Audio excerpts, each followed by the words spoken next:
आज हम जिनसे मिलने वाले हैं उन्होंने AIR UPSC में 51 रैंक हासिल की है। आइए हम मिलते हैं निशा जी से। निशा ग्रेवाल, आपका स्वागत है। Thank you sir.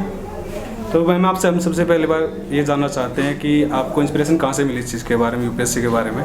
मेरे को इंस्पिरेशन मतलब वैसे तो एक्सक्लूसिवली 12th के बाद डिसाइड किया था कि एग्ज़ाम में जाना है, इस एग्ज़ाम की प्रिपरेशन करनी है, लेकिन कहीं ना कहीं शुरुआत से ही एक मेहनत के तरफ झुकाव था। तो हर क्लास को टॉप करना, ऐसे दादाजी ने सिखाया था कि आप जिस लेवल पे उस लेवल को एक्सेल करने की कोशिश करो। तो वो मेरी मेन इंस्पिरेशन वही रही हैं। उनके अलावा सर विक्रम भैया हैं मेरे कज़न, उनकी 2019 में 51 ही रैंक आई थी, तो उन्होंने काफ़ी इंस्पायर किया। तो सर इंस्पिरेशन तो हमें कहीं से भी मिल सकती है। मैं आपसे भी इंस्पायर हो सकती हूँ जो आप अच्छा काम कर रहे हैं। तो इंस्पिरेशन तो सर आगे बढ़ने के लिए हम कहीं से ले सकते हैं। तो फिर कभी आपको ऐसा लगा कि मुझसे नहीं हो पाएगा और मैं गिव अप कर दूं? हर दूसरे दिन लगता था कि इतना एक डिफ़िकल्ट एग्ज़ाम है, there are so many people who come and sit for this exam. तो लगता था कि नहीं होगा, क्योंकि 7-8 लाख बच्चों में से 750 बच्चे लिए हैं अब। तो जो मान लीजिए 2000 बच्चे इंटरव्यू देके आए हैं, वो भी इक्वली क्वालिफाइड थे ना।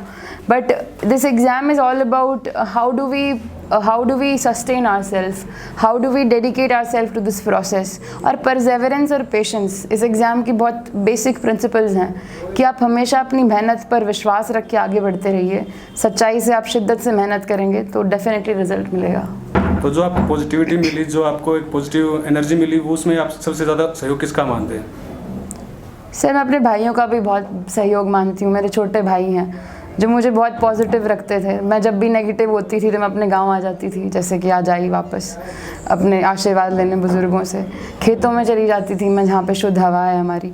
सर जब इस एग्ज़ाम, तो ये पूरा 1 साल चलता है पेपर, तो जैसे जैसे एग्ज़ाम में बीच में नेगेटिव एनर्जी आती थी तो मैं अपने बड़ों के पास बैठती थी, अपने भाइयों के पास बैठती थी, कभी घूमने चली जाती थी, तो मूवीज़ भी देखते थे सर। तो ऐसे आपको how do you sustain your self, कि आप अपने आप को कहाँ पे आप एंटरटेनमेंट भी कर सकते हैं, क्योंकि लगातार you can not just study and study, because exhaust आप हो जाएंगे तो फिर आपकी एफिशिएंसी कम हो जाएगी। So we have to make a certain balance that how do we study and how do we also keep ourselves motivated, and that motivation can come through movies. For example Netflix पे Article 15 movie देखते थे।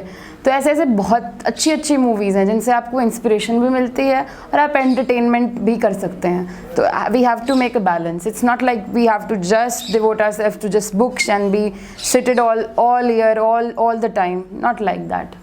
तो जो आज आपने सफलता हासिल की है और गांव में जो आपका स्वागत हुआ है, उससे आप कैसा फील कर रहे हैं? आपको कैसा महसूस हो रहा है फिलहाल? सर महसूस ऐसा हो रहा है कि जैसे इतनी बड़ी जॉइंट फैमिली है मेरी, क्योंकि हमारा कल्चर, हमें संस्कार ऐसे सिखाए जाते हैं कि गांव में तो सर सर्टेनली कि आप आते हो तो ऐसा लगता है कि आप अपने इतने बड़ी फैमिली के बीच में आ गए हो। जैसे सभी दादा दादी, ताई चाचा वगैरह सब इतना प्यार प्रेम स्नेह दे रहे हैं।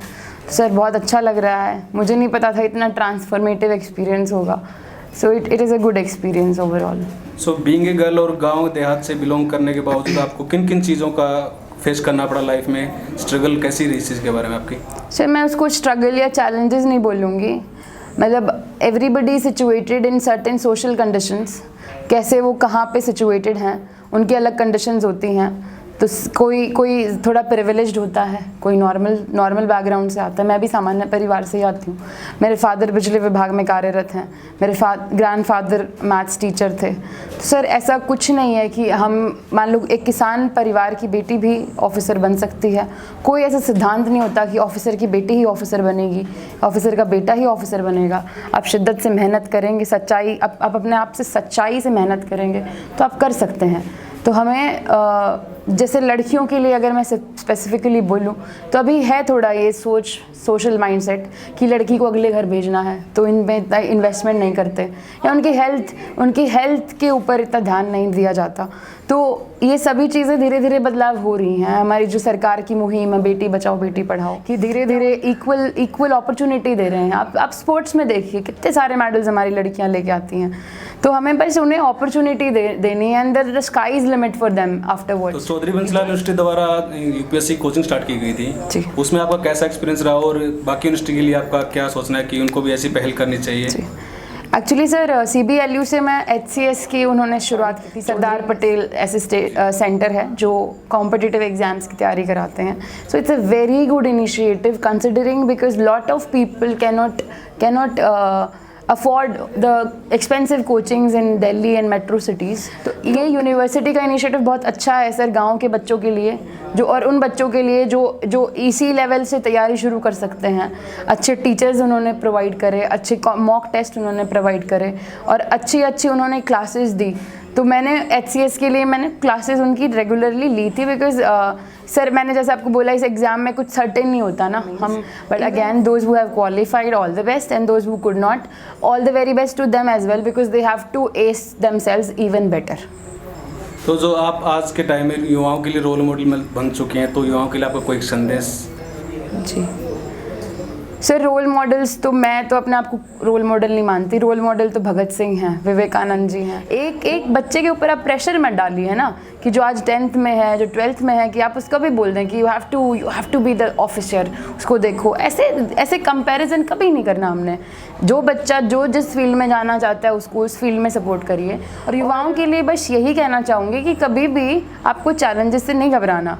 देख, आप में इतनी एनर्जी होती है, आप उस एनर्जी को आप सही डायरेक्शन में लगाओगे, दैट कुड क्रिएट वंडर्स। कभी भी हमें चैलेंजेस से नहीं घबराना। हमें अपनी वैल्यूज़ को अपने कंट्रोल में रखना है। For example discipline, dedication, truthfulness, इन सभी चीज़ों को कंट्रोल में रख के अपने हमेशा इन वैल्यूज़ पर अपनी लाइफ को आप रखिए and you will do great if you work hard and you be true to yourself. This is my message to all the youth who are listening to your program. तो UPSC की तैयारी के साथ साथ आप किन कामों में इन्वॉल्व रही ज़्यादातर? फैमिली के कहीं आप ये हॉबी रही हो अलग से कि मुझे ये चीज़ करनी अच्छी लगती है? जी सो मुझे ट्रैकिंग, एडवेंचर स्पोर्ट्स में इनके लिए जाती थी, बट अभी क्योंकि कोविड की वजह से प्रोटोकॉल हमें फॉलो करना पड़ा, तो I didn't go for a trip since last 2-3 years। But उसके अलावा सर मैंने UPSC का भी डैफ फॉर्म होता है, तो उसमें मैंने हॉबीज़ में यही लिखा था, मेहंदी लगाती हूँ मैं। तो ऐसे लड़कियों के फेस्टिवल पे या उनकी वेडिंग सेरेमनीज़ पे तो मुझे अच्छा लगता है अच्छे डिज़ाइन ट्राई करना। This gives me peace. I also visit elders of village, then I also visit my nana ji, nani ji. So usually I visit my family whenever I feel low. I do my hobbies और in free time if the situations allow I go for trekking camps as well and movies. Okay. तो life के इस mode पे आके achievement हासिल करने के बाद अब सबसे बड़ा उद्देश्य आपका क्या रहेगा लाइफ में? क्या मोटिव, क्या करना चाहते हैं आप सबसे ज़्यादा? अच्छा